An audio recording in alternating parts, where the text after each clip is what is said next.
prosecution called it a crime beyond belief. Two teenagers from normal, stable family backgrounds, both intelligent, never in trouble with the police.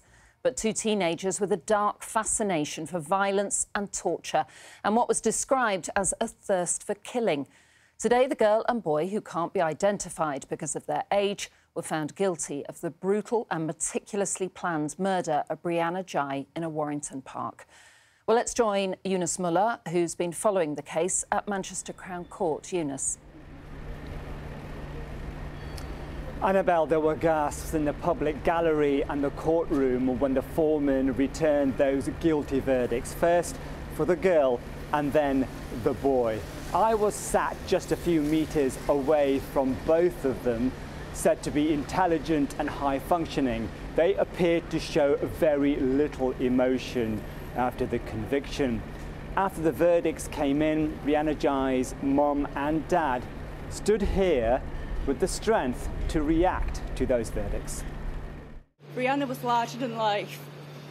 She was funny, witty and fearless. We miss Brianna so much, and our house feels empty without her laughter. To know how scared my usually fearless child must have been when she was alone in that park with someone that she called her friend will haunt me forever.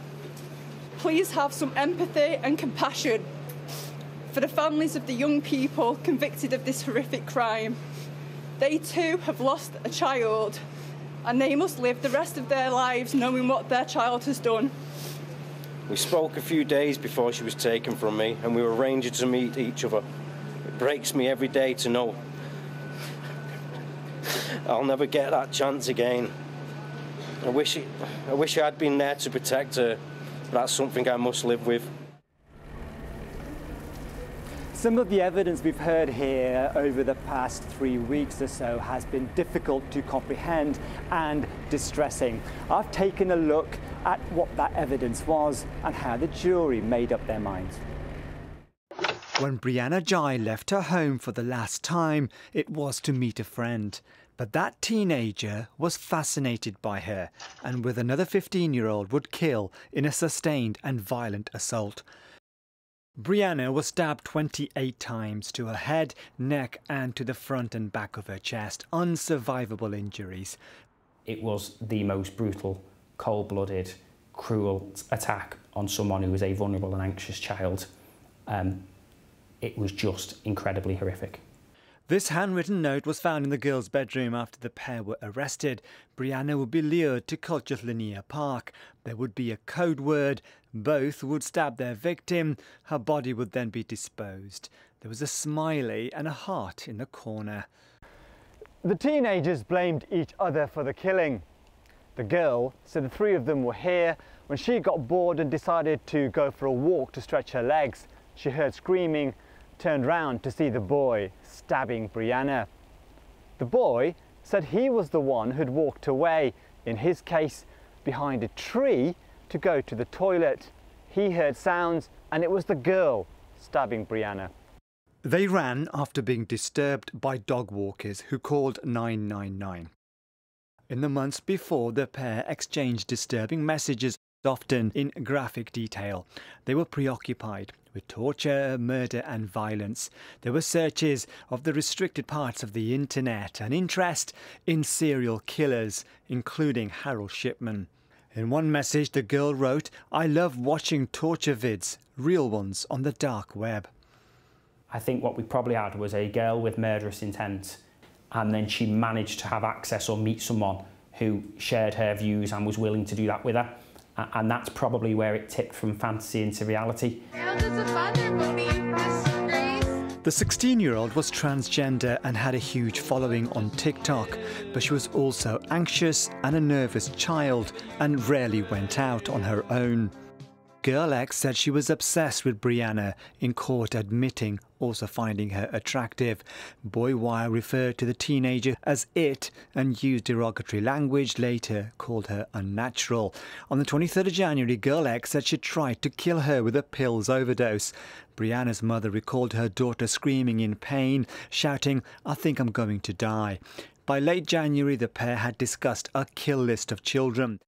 The night before the killing, boy Y agreed to bring a hunting knife he claimed to have bought on holiday with his family. He said it would 100% kill her. Bloodstained clothing and trainers were found in his bedroom. He claimed the result of touching Brianna. Girl X sent a Snapchat message after the murder to make up a cover story. "Why did you ditch us for some random man from Manchester?" she wrote. And later posted a tribute to "one of the best people I have ever met." In the days after her death, vigils were held across the UK by the LGBT community and supporters. But the motive for the killing isn't clear. But it is unusual, and I think in this case it has demonstrated that it was the thirst to kill that drove the defendants, rather than having a particular motive perhaps to kill a particular person. Boy Y gave evidence in the trial by typing on a keyboard in another room. His answers were spoken by an intermediary. He had gradually stopped speaking after his arrest and had been diagnosed with selective mutism as well as autism. Girl X also displayed signs of autism and ADHD. Very bright, very articulate, but I think probably their downfall has been their confidence or arrogance around the fact that they thought that it could take another human life, and then thought there would be no comeuppance for them and they'd never get caught. To her many followers, Brianna Ghey was happy and confident, but it was her vulnerability that made her an easy target for two teenagers who had murder on their mind. Reports will now be prepared on behalf of both defendants before Mrs. Justice Yip turns her attention to sentencing. She wants all the information available in front of her, but this is likely to be a life sentence for both of them. Eunice, thanks very much. Well, the formal legal process around Brianna's murder is almost at an end, but her devastated family is still at the heart of the process of coming to terms with their loss. Brianna's mother, Esther, has been talking to our reporter, Katie Barnfield, about her hope that something good might come from this terrible tragedy. Brianna was funny, she was brave, she was strong. You always knew when Brianna was around. She was like an absolute ball of energy. From a very, very young age, she wanted to be famous. At just 16 years old, Brianna had already started to achieve that dream. Her TikTok videos and makeup tutorials watched by thousands. She was fearless to be whoever she wanted to be, and she wanted to identify as a female, and she wanted to wear girls' school uniform, and yeah, she just did it. It wasn't a hurdle at all for her. Take me back to that day when you found out what had happened. She messaged me to tell me that she was going out. She'd actually got on the bus by herself as well, which she'd never done that before, and with her being a bit anxious, I was so happy that she'd done that. Later that day, I was walking the dogs with my partner Wes. As we were walking past the house, I sort of joked and said that because if Brianna doesn't come home soon, I'll probably have to ring the police. We got to the front door and the front door was open, and there was two policemen stood in the house. And I remember the first thing that I said to him was that I knew that something was going to happen. I think the only way that I can describe it is like there's a hole in my heart. In the days after Brianna's death, Esther remembers seeing the vigils being held across the country in her daughter's memory and the comfort they started to bring her. When it all happened, I felt like a knee-jerk reaction to sort of like hide away. Like I even wanted to move house. I didn't want that amount of attention, but then when I saw the vigils and everybody coming together to celebrate Brianna's life, it changed my view on everything. It made me feel like there is good out there. Brianna wanted to be famous, and in a really sad way, like she is now.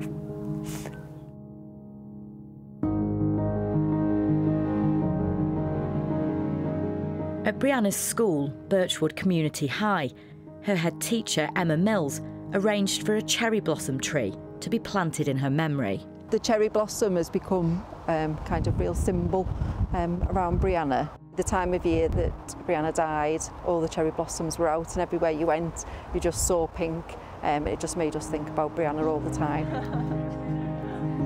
The tree is now the symbol of Esther and Emma's campaign, Peace in Mind. They hope to raise enough money to train one teacher in mindfulness in every school in the country. You want one of these as well? I thought that we need this in schools, because I knew how much it had helped me. It had helped like with my mental resilience, and I knew that it was helping me through those initial stages of grief as well. I hope that Brianna's legacy is one of supporting other young people. I think that we need to like show some love and compassion to each other. If something so horrific happens, then maybe something really good could come out with it.